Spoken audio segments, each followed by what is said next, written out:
another episode of Data Gurus. I'm so excited that Priscilla McKinney is joining me today. She is the CEO and founder of Little Bird Marketing. Welcome, Priscilla. Oh my gosh. I love seeing you. I love talking to you. I don't get enough. This is going to be fun. Well, it's funny, our catch up is going to be this podcast. Right. I know. Hey, You're like, what are you that like looking at quirks? I'm like, I know I'm going to talk to her eventually. exactly. This is how podcasters spend all of their time. They just catch up with their friends by podcasting with them. That's so true. I've made a lot of friends through podcasting. 100%. Oh my gosh. Yeah. So, tell me, how are you doing? What? I'm great. And, the thing I want to catch up with you the most about is really what is going on in this industry. You and I both serve this industry. And so we have very unique perspectives. We're not in it, but we're around it. And we're like even sometimes even more intimately in it than some other people are. We see a lot of P&Ls. We do a lot of competitive landscape. And so in some ways, we know more details than other people, but we don't work in it every day. It's interesting. Different, right? Like Yeah. and I feel incredibly lucky that people trust that information and trust us to be able to, say, I need some help. Can you can and here, as you know, having a company is like your third or fourth child or your first child. And that there's a lot of trust in those discussions.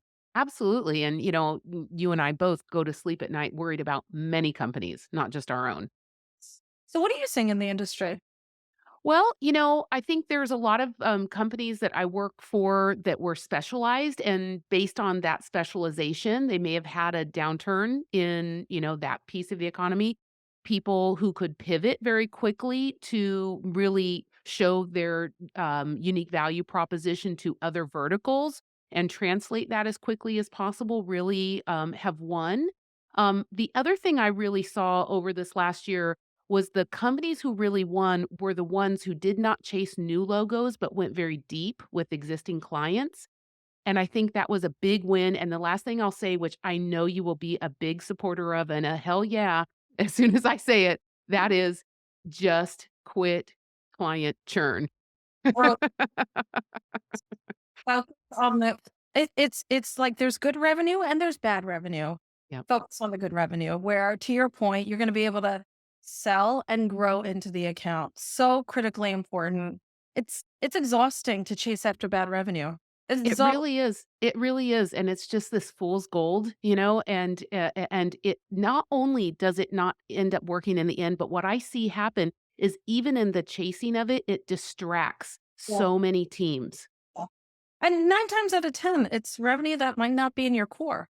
And so now you're taking your best resources, you're focusing on trying to figure out how to deliver on it, and you're taking away from what your core really needs to be focused on. Even if there's not revenue-based service, it's building new skills, it's investing back into innovation. So, I mean, listen, people make choices. I respect all of them.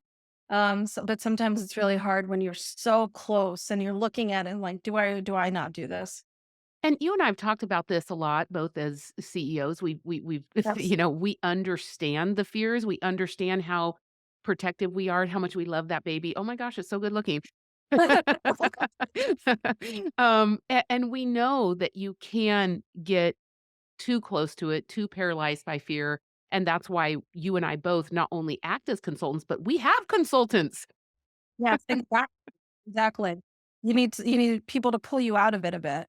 Yeah, absolutely. And, entrepreneurs are just crazy talkers. They'll believe anything. We're all nuts. I definitely have thought about this, and I think to be an entrepreneur, you have to be able to at least, this is not the right word because it sounds negative, but disassociate a little bit from the fear that you have to then really focus on the opportunity that's in front of you. Because it's really hard to live in that middle state of, my baby could be really ugly one day. My baby's really beautiful the next day. It's like just focus on the good stuff and kind of supplant all those other fears. I call it the stunning discomfort of entrepreneurship. That's probably a better way to say it than when you get the disassociate. But sometimes at night, that disassociation sounds wonderful. Funny. Yeah, so true. Well, what did you think of Quarks? Did you? Any kind of new revelations, new observations from your perspective? Yeah, one thing I would say if we kind of take a bigger view of things, once upon a time when I came into this industry, Yeah. the brand standards were so abysmal. And you know this, they were just like, they're so behind the times. And then companies like, Suzy, which obviously led by a brand marketer. I mean, Matt Britton, 100% brand guy. Even Zappy came in. He had all these new, like even the tech players that came in and really started raising the bar in this industry to say, this needs to look more like CES and less like a mom and pop trade show at the chamber. Oh, right. Yeah. Yeah, I So, didn't we're yeah, starting but to see that. We're starting to see that happen, and I it's just interesting. I just happened to come at a time when that really started happening, and good for me, good a lot of demand for branding, but it is interesting, to see that now you also can kind of put a beautiful brand on top of something, but yet is the tech really there? Is the service really there? Mhm. I think our industry's I mean, I'd like to say a revolution, maybe an evolution of sorts in the sense that we are attracting more capital into the space. Data and insights is critical for decision making. And I just hope that our industry will continue to elevate in terms of accepting that and not create fiefdoms of saying, oh, this is how we used to do it versus, okay, I see the change. I see new tools. I see new technology. I need to get on board and really value my skills and kind of be able to marry both those things together.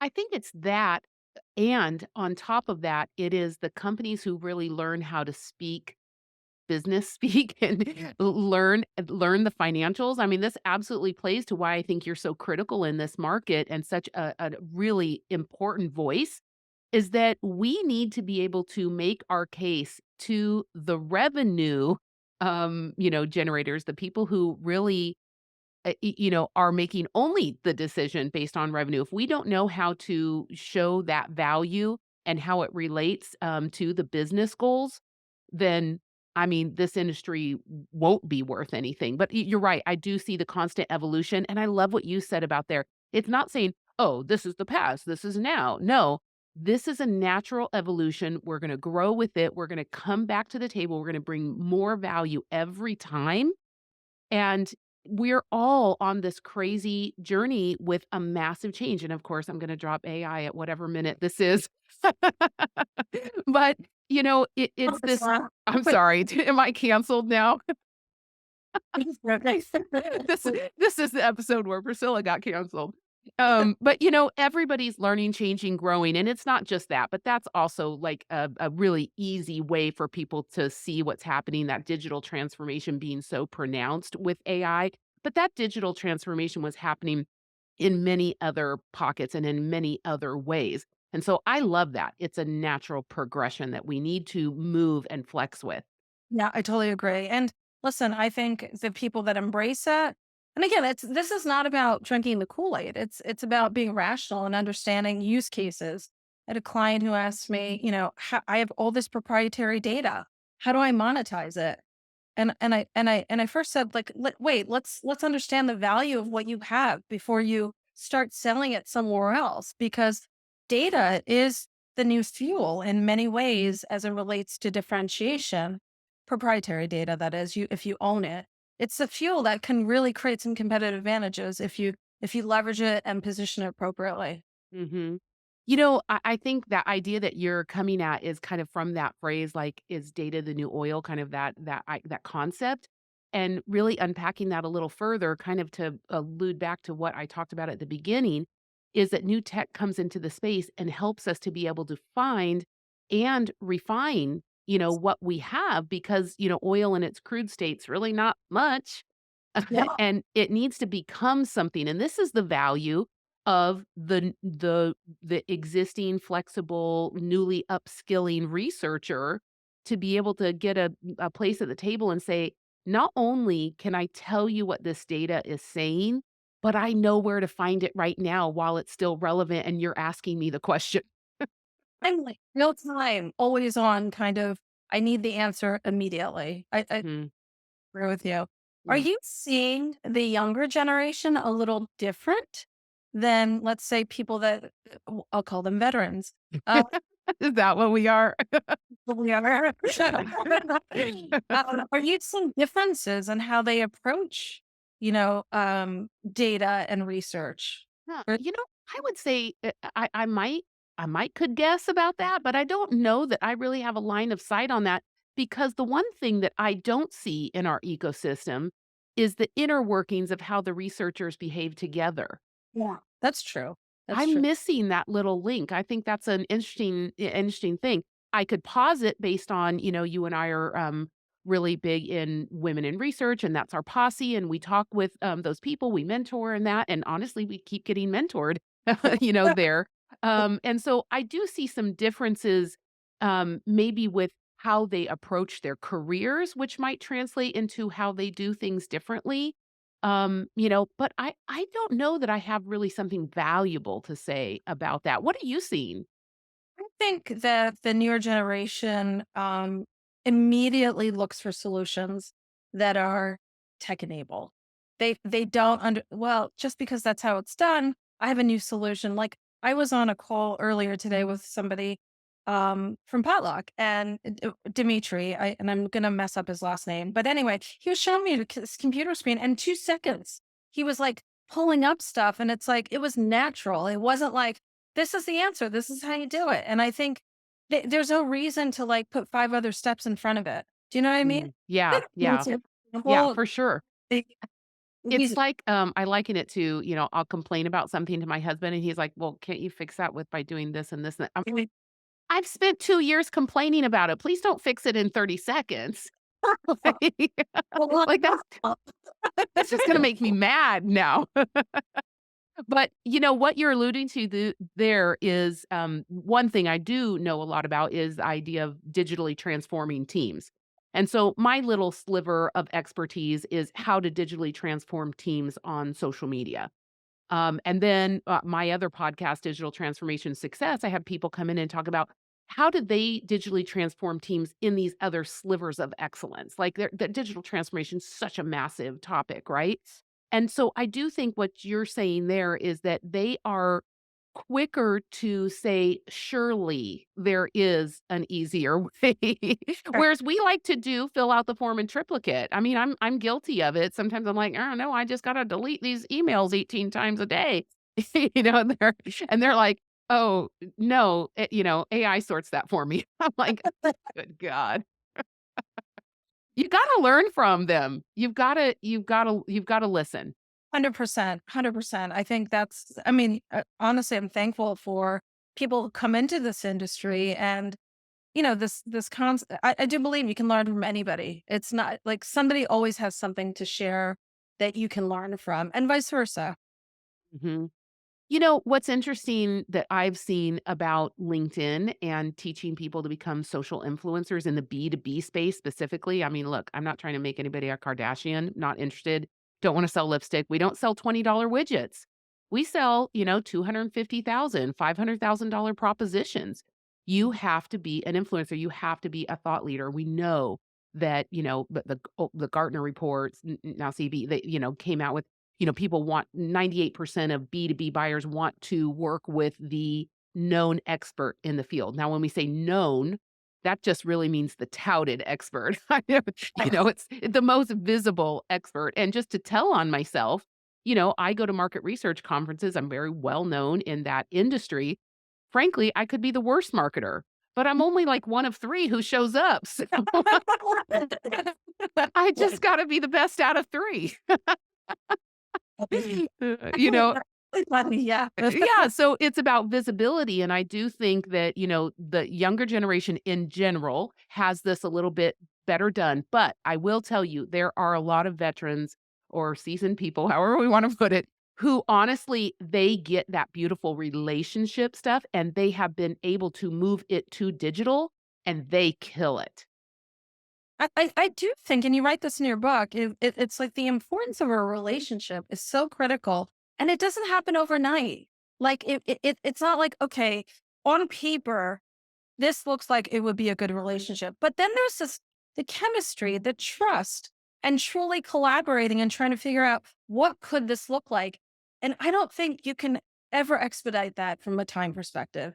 No, and I Um, don't think you can ever go A to B to C to D, like, it makes no sense. Sometimes you do a favor for someone that is so nonsensical, and yes. you think you're like, I don't know if it'll have any value."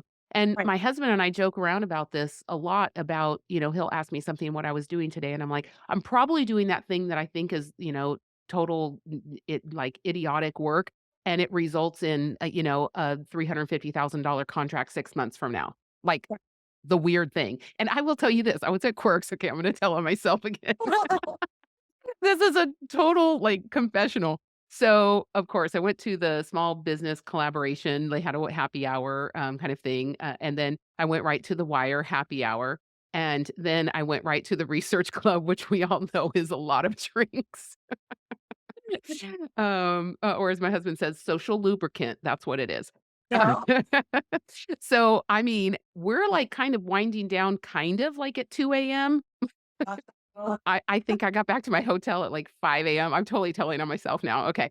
So, but at about 2 a.m., we had been drinking, there's probably a group of, 6 or 7 of us talking shop and, of course, having a good time, and pretty big group, and 2 people got a bit heated about something.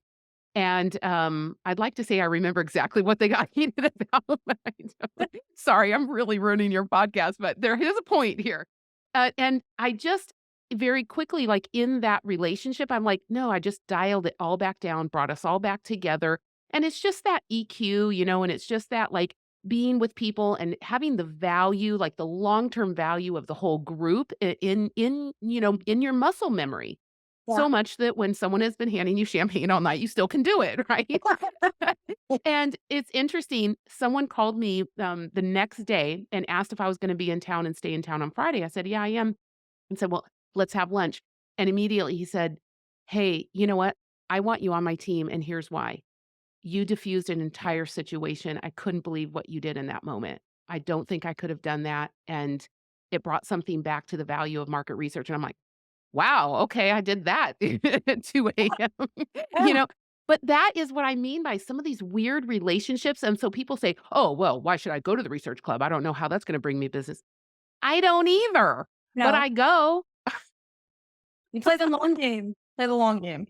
Absolutely, absolutely, and sometimes there's pointless little twists and turns, and you're like, "Well, I did that favor for someone and it came to nothing," but, more often than not, it really comes back and really helps you. When you I know you are big on this, always be helping, right? Mhm. Tell me, when you do that, is it truly from a place of you just wanna help without expectation? No. I am not altruistic. I am not a nonprofit entity. I'm honest. I am just so okay with being a bit selfish. Okay. Now, I am for Priscilla. I think Priscilla is the most important person in the world. I just really do. Yeah. And I think if everybody got in touch with it, I think they do too. And that's why we still have humanity. Right. Right? Otherwise, we wouldn't care about ourselves and we would have already faded off of this planet. But that is intrinsic, that is good. And so altruism, in my opinion, is not the goal. It is about understanding what you need to be selfish about and coming into the relationship and acknowledging that that other person needs to be selfish for them as well. Right. And understanding that, acknowledging that, right? Right, right. Well, And so I am very good about what do you need? Like, what could help you right now? Now, some people are not awake and alive to that, and that's a journey, and that's really hard. And, you have to give them permission constantly to tell you what needs to happen. And you know this from women in research, women are especially bad at this. "What can I do to help you?" "Oh, nothing, I'm fine." right. Yeah. Yeah. Finding that voice is very difficult, particularly for women, right? And Right. you must serve yourself and say, here are my needs. This is what I need. And I know you have needs as well. So let's figure out how we can help each other. Absolutely. And so when I help somebody and they say, "Oh, what can I do for you?" I'm like, "Well, this." And I Yeah. do try and make it very small, but I'll give you a good example. Paula, Rozeski, she, asked me for a favor for something, like give insight about a particular thing and who she should call about this particular business. So it Well, doesn't matter what it was. She asked me for a favor.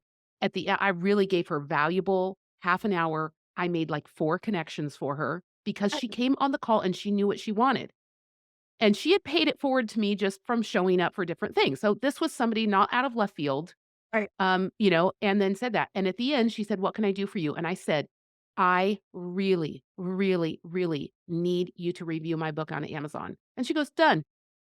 Great. And Yeah. it's so small. I don't need some big deal. I need something small that you could do in the next 3 minutes. She had already read the book and she goes, "Oh, I'll do that. I didn't know that was important." She did a video review of my book. Wow. That's fantastic. And I'm like, I got something, she got something, we moved on. And this is the other thing I'll say, and then I promise I'll shut up. But the other thing is I think people make these collaborations or helping each other like big effing deals. And And they're not. They could be for a minute. I That could be the last thing Paula ever did for me. yeah. And I'd Yeah. be like, "You're the best." Now, if someone comes up and talks to me about something that she does that I know she's good at, of course I'm gonna remember her. Yeah. You know? But it could just be that she got this from me and I got this from her and we're done. Mhm. I That's love it. great. Love it. And so it really does speak to confidence and feeling like, I don't know, honoring yourself in some ways, right? And not feeling icky about it. N- Mhm. And you Mhm. think I Uh, have so many, I'm sure you do too. I have so many, particularly women who come to me and say, "How do I build my brand? How do I not feel self-serving?" And mhm. it's really a unique question because it's like you have to believe you have value and you have something worth sharing. I don't know Right. what's your perspective on that? My perspective is it doesn't matter what you think, you are building your brand. Your brand is, "I don't care about myself." Right. That's actually a really good point. You're saying, "I'm not important, you're important." And I'm learning that when I talk with you, so I learn to not take you seriously because you don't want me to do anything for you, so therefore you don't have any goals and I don't need to help you. So that's tough. But remember 20 years ago, correct? Yes. Well, that's why we mentor to get Mhm. out of that. 100%, and you know what? I'll put it like, do you remember that movie, The Devil Wears Prada? Yes. And she's like, "Oh, I can't, be you and all this and everything." And then she's like, basically, "You didn't make a decision for fashion, but I'll tell you what, someone decided you would wear that blue sweater today, and you let everybody else determine. This person made this, which copied this person, which this designer did this, then went to this retailer, then this, and they decided in some bargain basement, bin that you would wear this. And Right. so you thinking you didn't choose Right. is actually someone else choosing for you." That's interesting. That that was a great movie. Yeah, it was. I just want an assistant that's that good. Well, thanks a lot. Mm. Thank you so much for joining me today. I always love catching up with you. Absolutely. Well, that you've done so much for the industry and continue to do so. So thank you. Well, I just wanna be constantly in the surrounding aura and the orbit around SEMA because it is, and I say that in the very best way, just the professionalism of what it is we have this gold mine we're sitting on at market research, and I think, you really see it for what it is and the business value that's there, and I think that, when you come around and your expertise is in this industry, people straighten up a little bit, and I think that's important. Thank you so much, Priscilla. And let's make sure we actually sit down and have coffee now. Oh no, maybe champagne at the next. Do you wanna have drinks at 2 a.m.? When it's like 10.